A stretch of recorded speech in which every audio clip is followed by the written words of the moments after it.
Captain Jake Morrison stood on the bridge of the Horizon Dawn and watched the stars shift as his ship dropped out of hyperspace. The year was 2387, and humanity had spread across dozens of star systems like seeds carried by the wind. Jake had been exploring space for 15 years, and he thought he had seen everything the galaxy could offer him. He was wrong. The Kepler 442 system appeared on the main screen with its orange sun burning bright in the center. 4 planets orbited the star like dancers moving in slow circles. Jake's mission was simple: survey the system for resources and possible colony sites. His crew of 32 humans had done this job many times before. They expected to find empty worlds with maybe some interesting minerals or good soil for farming. Dr. Lisa Grant sat at her station running scans of the 4th planet. She was the ship's expert on alien life and had studied every form of biology that humanity had discovered. Most of it was simple: bacteria in underground lakes or small creatures that looked like Earth insects. Nothing had ever been truly dangerous or intelligent. "Captain Morrison," Lisa called out with excitement in her voice, "you need to see this reading." Jake walked over to her station and looked at the screen. The 4th planet showed massive energy readings coming from what looked like a giant crystal tower. The structure was 10 miles tall and pulsed with blue light that could be seen from space. "That's not natural," Jake said quietly. His heart started beating faster as he realized what this meant. In all of humanity's expansion across the stars, they had never found clear proof of advanced alien civilization. This changed everything. "I'm picking up complex energy patterns," Lisa reported while her fingers danced across the control panel. "This structure is definitely artificial, and it's still active after who knows how many years." Jake made the decision that would doom them all. "Prepare an away team. We're going down to investigate."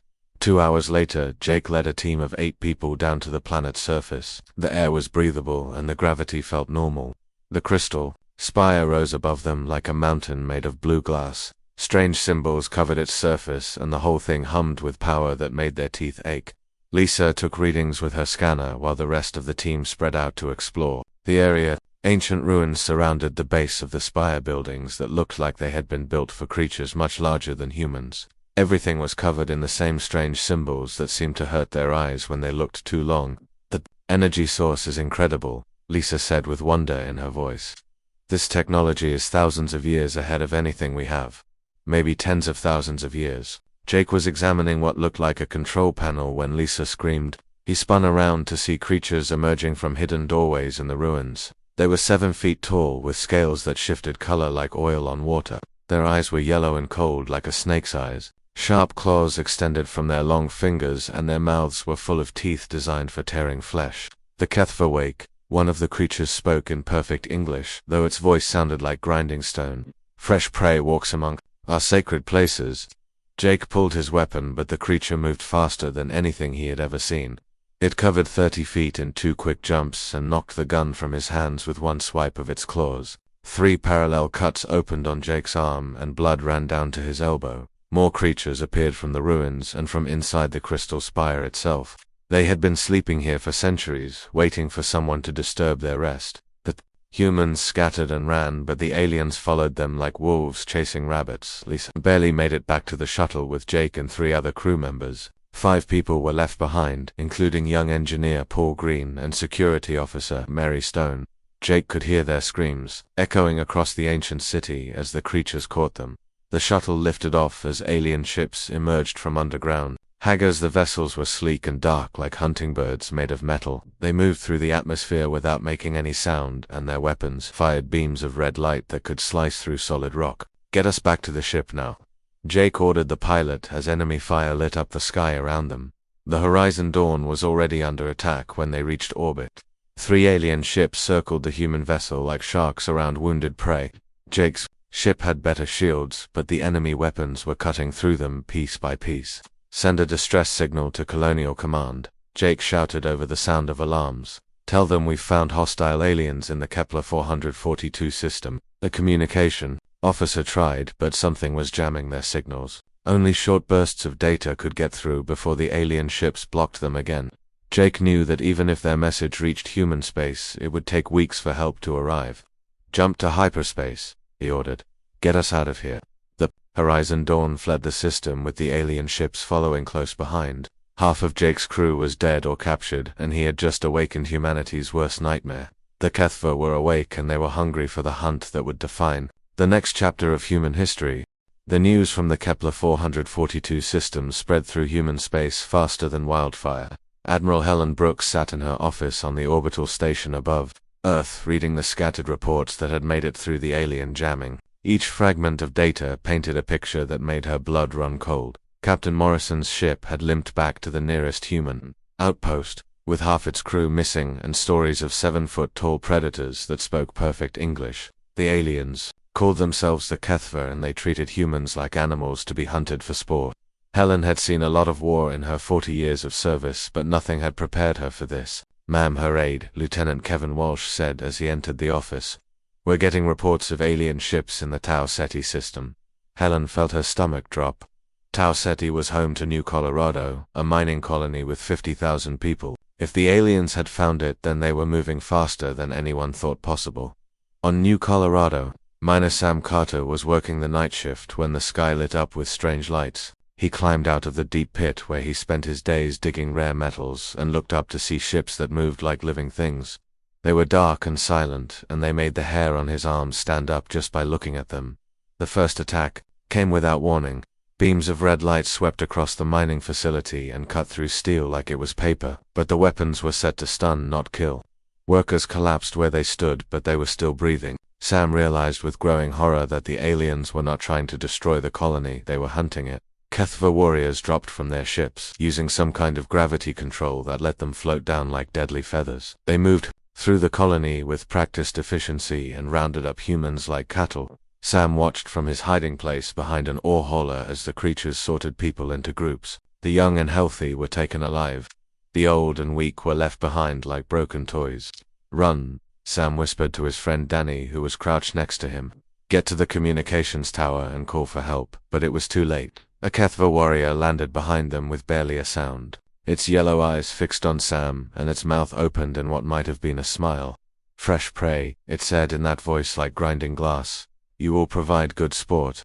The creature stunned Danny with a weapon that made no noise, but left the young man twitching on the ground. It looked at Sam and tilted its head like a cat studying a mouse. "You hide well," the alien said. "This shows promise. You will live longer than most when the hunt begins." 300 miles away, Marine Sergeant Roy Blake was leading an evacuation on the farming world of Haven's Rest. The colony had gotten a warning message from New Colorado just minutes before the alien ships appeared in their sky. Roy had 20 Marines and 3,000 civilians to protect with nowhere to run. "Get the children to the underground shelters." Roy ordered his squad leaders, "Set up defensive positions around the landing field. We hold them here until the transport ships arrive." His younger brother Danny was among the civilians. The kid was only 19 and had come to Haven's Rest to start a new life farming the rich soil. Now he was trapped in humanity's first real war with aliens that saw people as prey animals. The HFY ships landed in perfect formation around the colony like they had done this 1,000 times before. Warriors emerged and began herding people toward the center of town. They moved with the confidence of predators who had never met anything that could threaten them. Roy's Marines opened fire with everything they had, but their bullets bounced off alien armor like rain hitting a roof. The enemy weapons fired back with beams that could punch through their defensive walls like they were made of cardboard. Within minutes, half of Roy's men were down. "Fall back to the shelters," Roy shouted as he dragged a wounded Marine to safety. But the aliens were not trying to kill them all. They wanted prisoners, and they were very good at taking them alive. A HFY warrior grabbed Danny as the young man tried to help an injured woman. Roy saw his brother being dragged toward an alien ship and felt something cold and sharp grow in his chest. It was rage unlike anything he had ever felt before, a burning hate that would drive him for the rest of his life. "Danny!" Roy screamed as he ran toward the alien ship. But the creature was already loading his brother with dozens of other prisoners. The ship lifted off before Roy could reach it. 300 people made it to the underground shelters. The other 3,000 were gone. Back on Earth, Dr. Elena Martinez studied the communications that her team had intercepted from the alien ships. She was humanity's best expert on alien psychology, though she had never expected to study anything. This advanced messages were in the HFY language, but their computers were starting to translate some of the words. "Admiral Brooks," Elena said over the video link to the orbital station, "I think I understand what we're dealing with. Helen looked tired, like she had not slept in days. Tell me something useful, Doctor. The HFY are not just attacking us for resources or territory, Alina explained while data scrolled across her screen. They're hunting us for entertainment. Their communications talk about the great sport and fresh quarry that shows promise. You're saying they see us as animals? Helen said quietly. Worse than that, they see us as intelligent animals that can provide them with a challenging hunt. They've been doing this for thousands of years to other species. We're just the latest addition to their hunting preserve. The reports kept coming in from across human space. The HFY were not random raiders, they were systematic hunters, who had studied humanity and found them suitable prey. They established hunting grounds on captured worlds and broadcast their kills across their empire like some twisted entertainment network. Within 3 months, 17 human colonies had fallen. The alien ships moved faster than anything in the human fleet, and their weapons could disable entire cities without destroying the infrastructure they wanted to preserve. Each captured world became a hunting preserve where humans were released like wild game for HFY warriors to track and kill for sport. The worst part was how the aliens treated their captives. Survivors who escaped described vast enclosed areas where humans were kept like animals in a zoo. Every few days the HFY would release small groups and hunt them through carefully designed terrain that gave the prey just enough chance to make the chase interesting. Admiral Brooks mobilized every ship in the Colonial Defense Force, but it was not enough. Human technology was centuries behind the aliens, and their tactics were designed for fighting other humans, not creatures that could move like lightning and think like predators who had been hunting for thousands of years. That the message was clear. To everyone in human space, the hunters had come and humanity was the prey. 3 months after first contact with the HFY, 17 human colonies were gone and the Colonial Defense Force was bleeding ships faster than they could build them. Every battle ended the same way. Human vessels destroyed or captured while alien ships barely showed damage from the encounters. Admiral Helen Brooks stared at the tactical display in her command center and felt the weight of an entire species on her shoulders. On the captured world of Meridian Prime, electrical engineer Claire Watson crouched behind the ruins of what used to be the Central Library. The city had been home to 2 million people before the HFY arrived. Now it was a hunting preserve designed to give aliens the perfect environment to stalk human prey. The HFY had not destroyed the city, they had improved it for their purposes. They added hidden passages, deadly traps, and observation posts where they could watch their hunts. The tall buildings became sniper nests, and the underground tunnels were filled with sensors that tracked every human movement. Claire had been trapped in this nightmare for 6 weeks. She survived by learning the patterns of her hunters and staying away from the areas where they liked to hunt. The aliens followed rules like some kind of twisted game. They would release 20 or 30 humans into a section of the city and then hunt them for sport. The few who lasted more than a week earned their respect and were moved to a different area to face new challenges. Stay low and follow me, whispered Pete Davis as he crawled through the rubble next to her. He was a former soldier who had been captured during the first week of the invasion. Pete had organized the other survivors into small groups that helped each other stay alive. They were not trying to escape. That was impossible with the energy barriers that surrounded the city. They were just trying to survive long enough to maybe find a way to fight back against creatures that seemed impossible to defeat. There's a hunting party moving through Sector 7, Pete said while checking his makeshift weapon. It was a HFY energy rifle that he had pulled from the hands of a dead alien. The weapon only had enough power for 3 shots, but it was better than throwing rocks. Claire followed Pete through the maze of broken concrete and twisted metal that used to be her neighborhood. She could hear the sound of alien voices in the distance, speaking their harsh language. The HFY liked to talk during their hunts. They discussed tactics and made bets on how long each human would last. 200 humans had been in this section of the preserve when Claire arrived. Now there were fewer than 40. Some had been killed during the hunts, and others had been taken to different preserves when they proved too skilled to provide good sport. The aliens wanted their prey to have just enough skill to make the chase interesting, but not enough to actually threaten their hunters.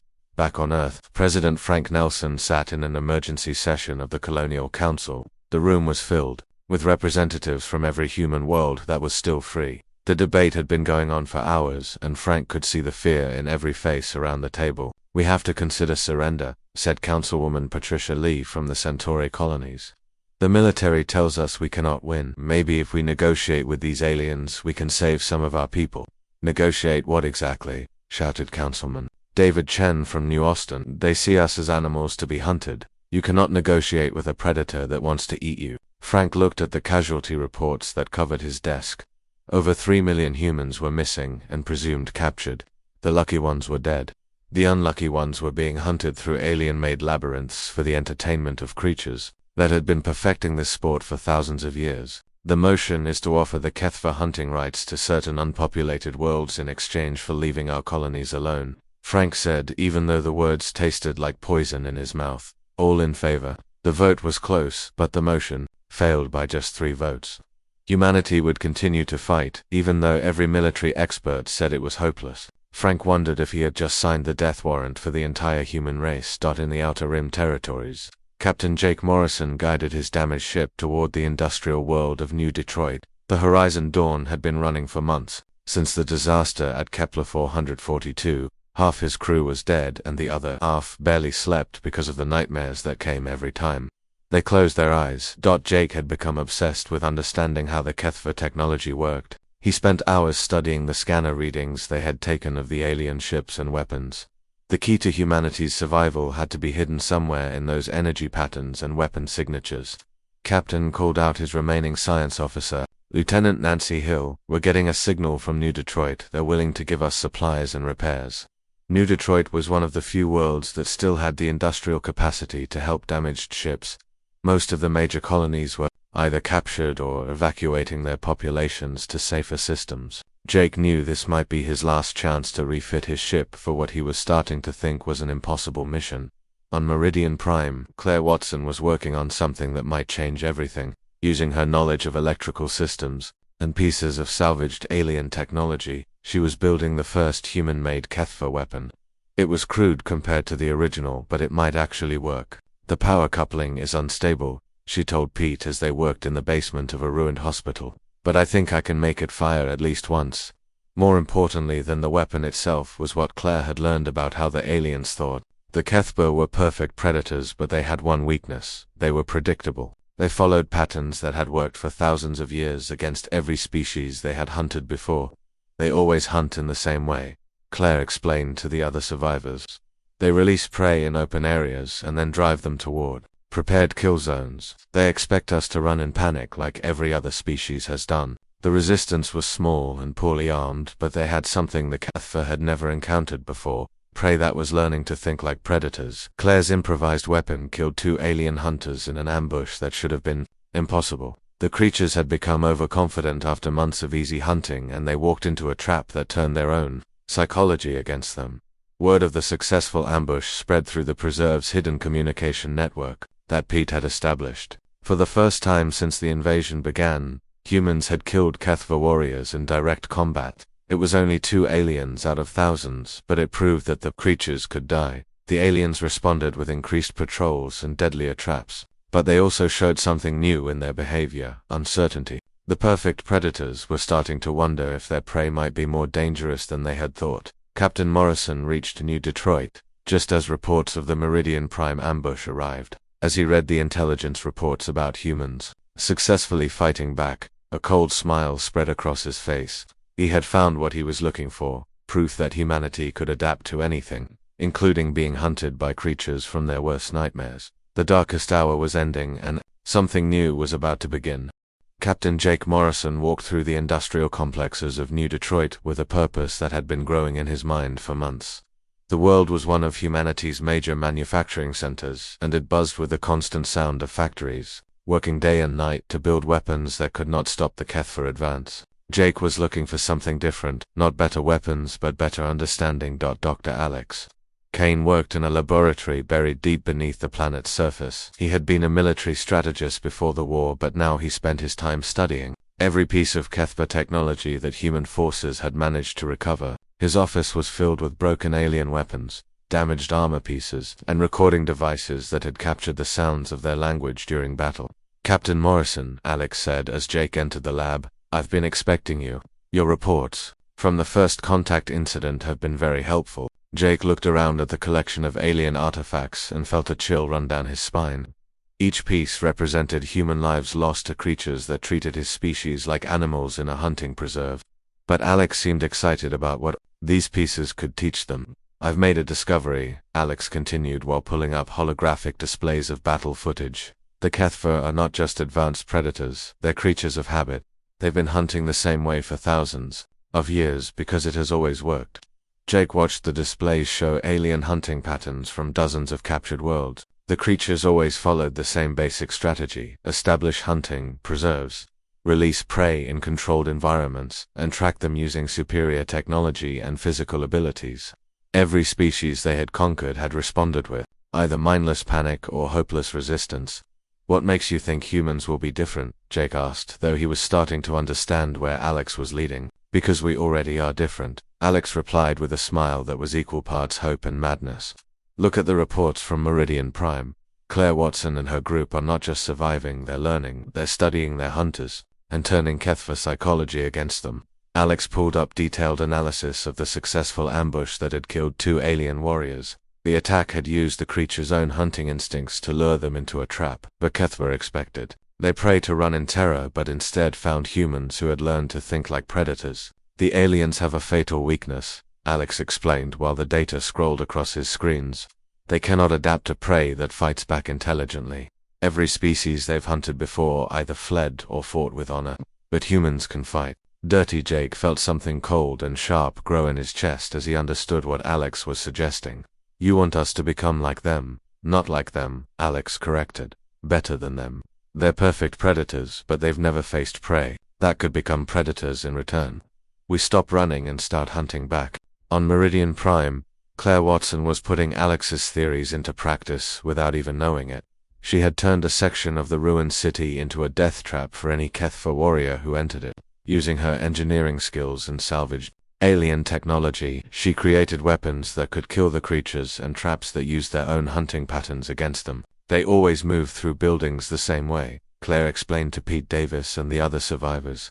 They check corners in a specific order and they always take the high ground when possible. We can use that. The resistance had grown from 40 desperate people to over 100 organized fighters. They were not trying to escape anymore, they were hunting their hunters. Claire's weapon designs had evolved from crude energy rifles to sophisticated traps that could take down multiple aliens at once. More importantly, the humans were learning to think like HFY predators. They studied the aliens' behavior patterns, learned their language, and started using psychological warfare to break their enemies' confidence. When a hunting party entered their territory, they did not just fight back, they terrorized the creatures with tactics they had never seen before. The aliens responded by sending larger hunting parties, but that just gave the humans more targets. Claire's group began setting fires to flush out hidden aliens, creating false trails to separate hunting parties, and using captured weapons to ambush creatures who thought they were the ones doing the hunting. The most shocking change was how the humans began treating captured aliens. Instead of killing them quickly, they subjected the creatures to the same hunting games that had been used against human prisoners. The psychological impact on the HFY was devastating. Their most sacred beliefs were being turned against them by creatures they considered inferior prey. Back on New Detroit, Captain Morrison began organizing the first human hunting fleet. Using Alex's psychological profiles and intelligence from the resistance movements, he started planning missions that would strike at the heart of HFY society. The goal was not just to rescue prisoners, but to recruit them into an army of survivors who understood what it meant to be hunted. Every human who has survived in a HFY preserve is already a proven warrior, Morrison explained to his volunteer crew. They've been heartened by months of being prey.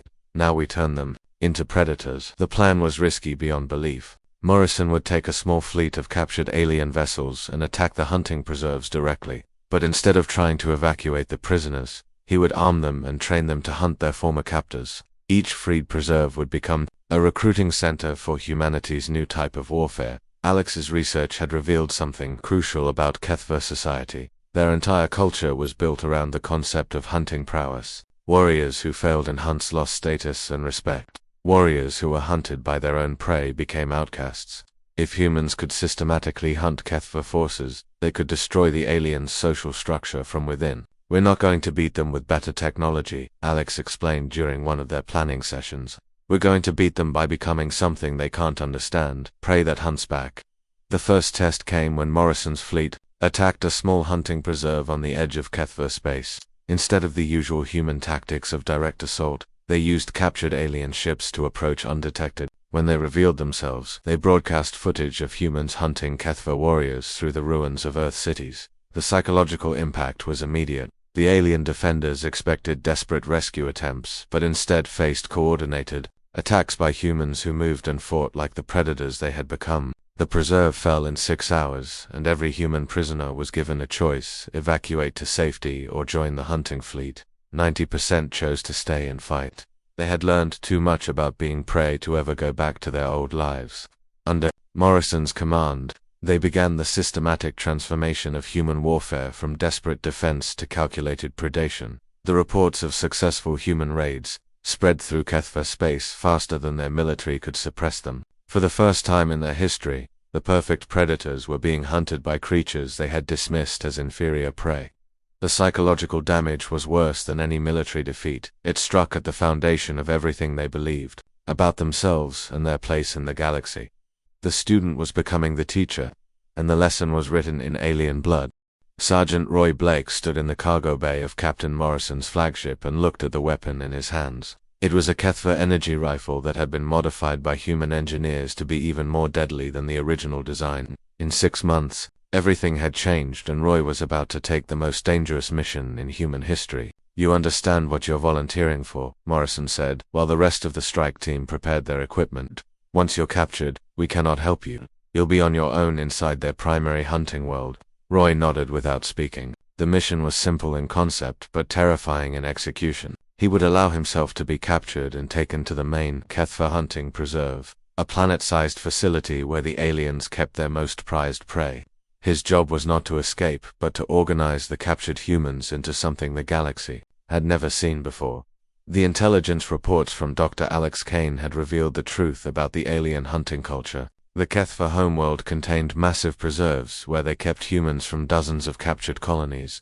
Hundreds of thousands of people were trapped in environments designed to provide the perfect hunting experience for alien predators who had been refining their sport for thousands of years. But Kane's research had also shown that every human who survived more than a month in a preserve was already a proven warrior. They had learned to think like predators, to move without being detected, and to kill when necessary. Roy's mission was to unite these scattered survivors into a coordinated fighting force that could turn the hunting grounds into battlefields. "Remember," Alex said as he handed Roy a concealed communication device, "you're not trying to rescue anyone. You're building an army from people who have already proven they can survive anything." Roy thought about his brother Danny, who had been captured during the evacuation of Haven's Rest. The kid was probably dead. But if he was still alive, then he was somewhere in those hunting preserves, learning to survive in a nightmare that would have broken most people. Roy intended to find him and everyone like him. The capture operation took place near the contested world of Kepler Prime. Roy's team allowed their ship to be disabled by a HFY patrol and waited to be taken prisoner. The aliens were suspicious at first. Most humans fought desperately to avoid capture, but Roy and his people acted like broken survivors who had given up hope. The journey to the hunting world took 3 days in the cramped prison transport. Roy was able to make contact with other human prisoners using hand signals and whispered messages. Most of them were recent captures who still had the look of people who had not yet learned to survive. But a few had the hard eyes of predators who had been hunting and being hunted for months. The hunting world was beyond anything Roy had imagined. It was an entire planet that had been terraformed into the perfect environment for stalking sentient prey. Different climate zones provided various hunting challenges: frozen wastelands, dense jungles, ruined cities, and underground tunnel systems. Each area was designed to test different skills and provide entertainment for alien hunters who broadcast their kills across the HFY empire. Roy was assigned to the urban hunting zone along with 40 other prisoners. The area was a replica of a human city, complete with skyscrapers, subway systems, and residential districts. But everything had been modified to create perfect hunting conditions. Hidden passages allowed predators to move unseen, while sensors tracked every human movement. "Stay close and follow my lead," whispered a woman named Linda Carter as they were released into the preserve. She had been captured 4 months ago and had learned to survive by understanding the patterns of her hunters. The HFY hunt in groups of 3, and they always check the tall buildings first. Roy found himself in a group of survivors who had created their own rules for staying alive. They moved through the city like ghosts, using the aliens' predictable hunting patterns against them. But Roy was not interested in just surviving. He was here to start a war. Using his concealed communication device, Roy began making contact with survivor groups in other areas of the hunting world. The messages were short and coded, but they carried a simple idea: stop running and start hunting back. Within 2 weeks, he had established a network that connected resistance cells across the entire planet. The first coordinated uprising caught the HFY completely unprepared. In 12 different hunting zones, human prisoners simultaneously began hunting their captors instead of being hunted by them. They used captured weapons, improvised traps, and psychological warfare to turn the preserves into death traps for alien predators. Roy's group had grown to over 200 organized fighters who moved through the city like a pack of wolves. They did not just fight back when attacked, they actively hunted HFY warriors and subjected them to the same terrifying experiences that humans had endured for months.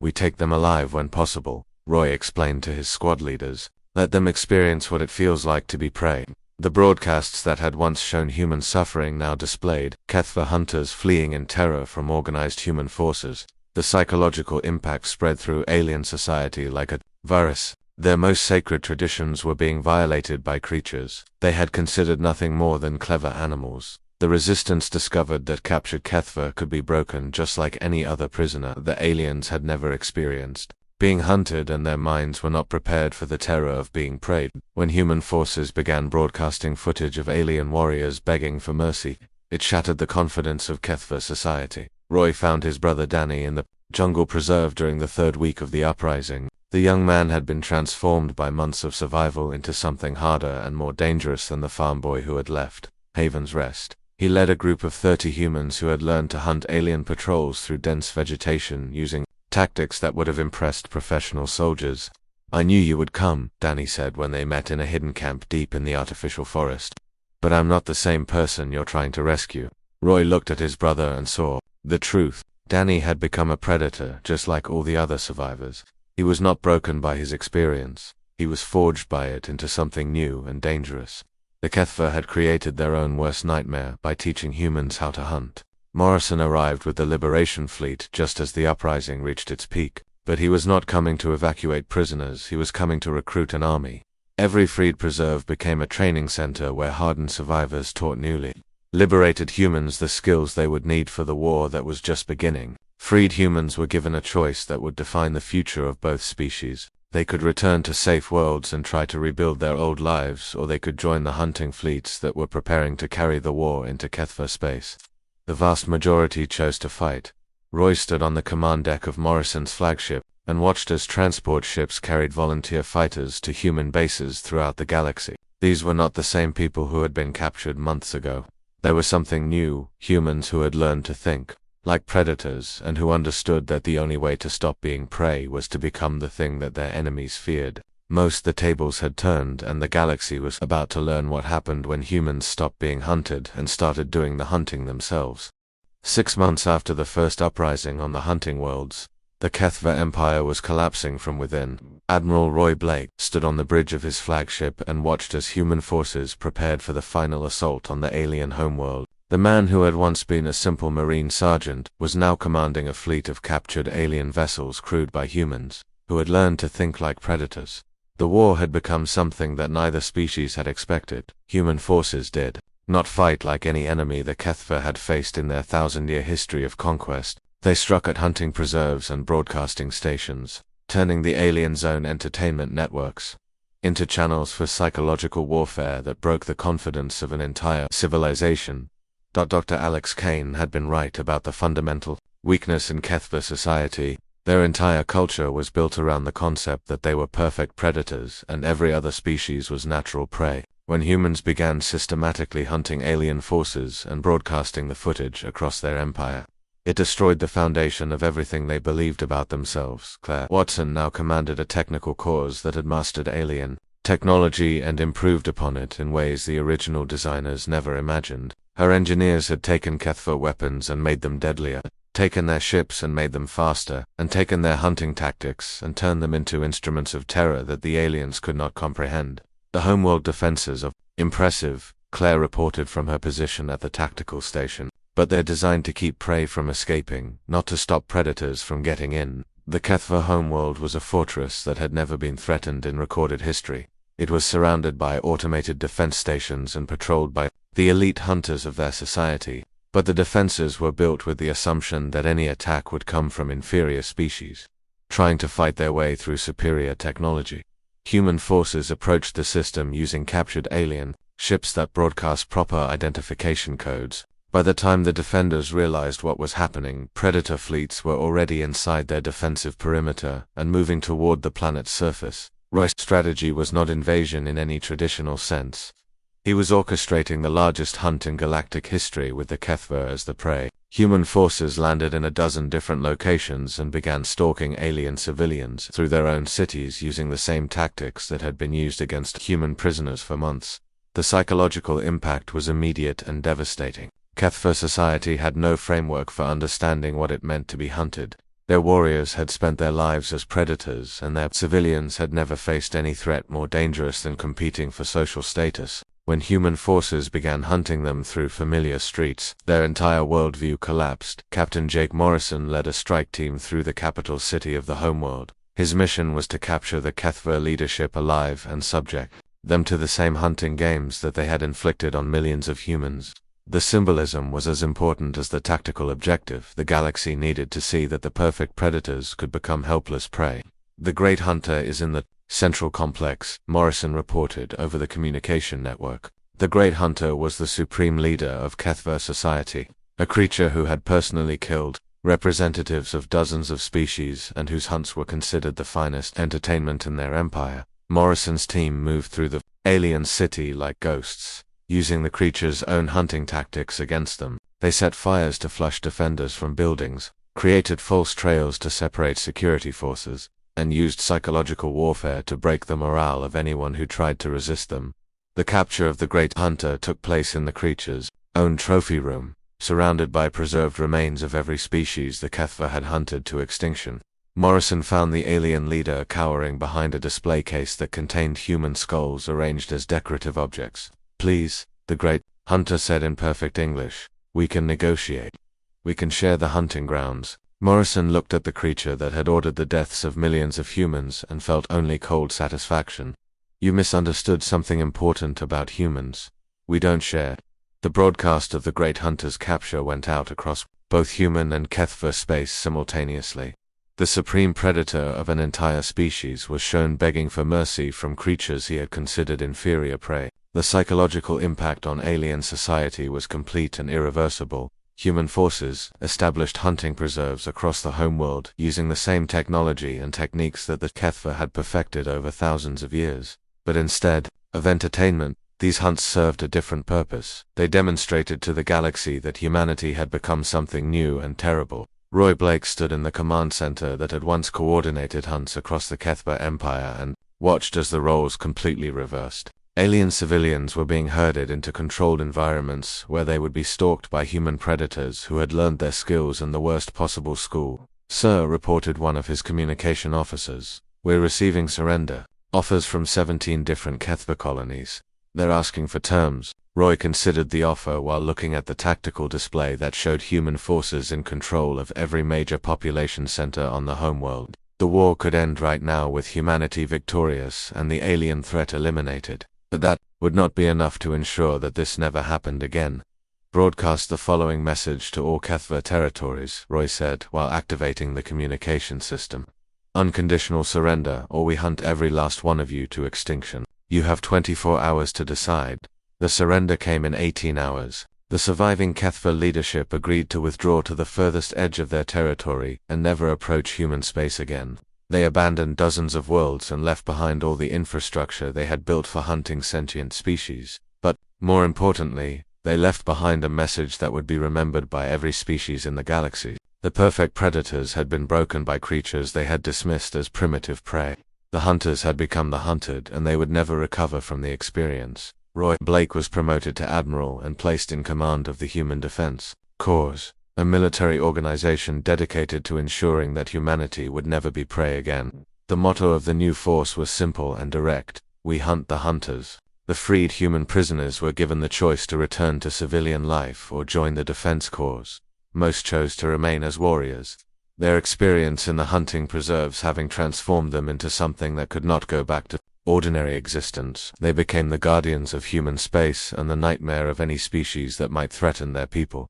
Dr. Alex Kane established the Predator Studies Institute, dedicated to understanding the psychology of hunter species and developing countermeasures against any future threats. His research became required reading for every human military officer, and his techniques were used to train a generation of warriors who understood that the best defense was sometimes a terrifying offense. Claire Watson founded the Technology Adaptation Division, tasked with studying captured alien equipment and improving human capabilities. Under her leadership, humanity leapfrogged centuries of development and became one of the most technologically advanced species in the galaxy. War officially ended, but its effects would last forever. Humanity had learned something about itself that changed everything when pushed to the edge of extinction. Humans did not just fight back, they became whatever they needed to be to survive. In this case, they became predators more terrifying than anything the galaxy had ever seen. The HFY Empire fragmented into isolated colonies that avoided contact with other species. Their hunting culture died with their defeat, and they became a cautionary tale told by civilizations across the galaxy. They had hunted humans until one of them hunted back, and that was enough to destroy everything they had built over thousands of years. Roy Blake kept a simple reminder on his desk in the Defense Corps headquarters, a piece of alien technology that had once been used to track human prey through hunting preserves. Now it served a different purpose, monitoring HFY space to ensure they kept their promise to stay away from human territory. The galaxy had learned a new lesson about humanity, and it was written in the blood of species that had thought themselves superior predators. Humans were not the strongest or the smartest or the most advanced species among the stars, but they were the ones who adapted to anything, including being hunted by creatures from their nightmares, and when they adapted, became something that their enemies could never escape from, the thing that hunted the hunters and never forgot.